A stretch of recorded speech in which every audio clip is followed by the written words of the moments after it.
एक quick fire revision छोटे से स्टैंडर्ड का segment reporting that is AS17। AS17 में अगर आपको याद हो तो दो सेगमेंट था, first one was business segment and second one was geographical segment. So business segment का definition, what is business segment? A business segment is nothing but a distinguishable component of an enterprise guys which is engaged in providing product or services or related product or services and which are subject to risk and return that are different from other business segments. Clear?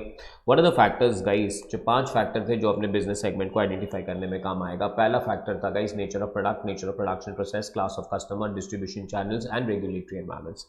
Guys उसके बाद आ जाता है हमारा business segment. So business segment is nothing but a distinguishable component of an enterprise which is engage in providing product और services in a particular economic environment and which are subject to risk and return which are different from those operating under other economic environments.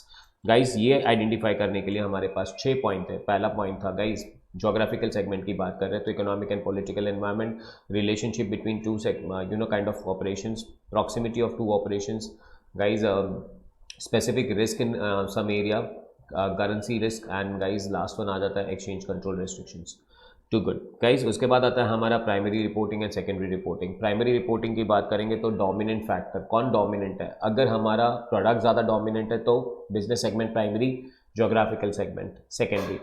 अगर हमारा geographical area dominant है तो geographical से area kind of primary and business हमारे लिए secondary हो जाएगा।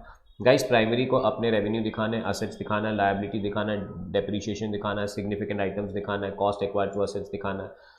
Secondary को गाइस सेल्स दिखाना है to the external customers, geographically asset दिखाना है and cost to acquire the asset and guys other disclosures are changes in any policy होगा तो दिखा देना है।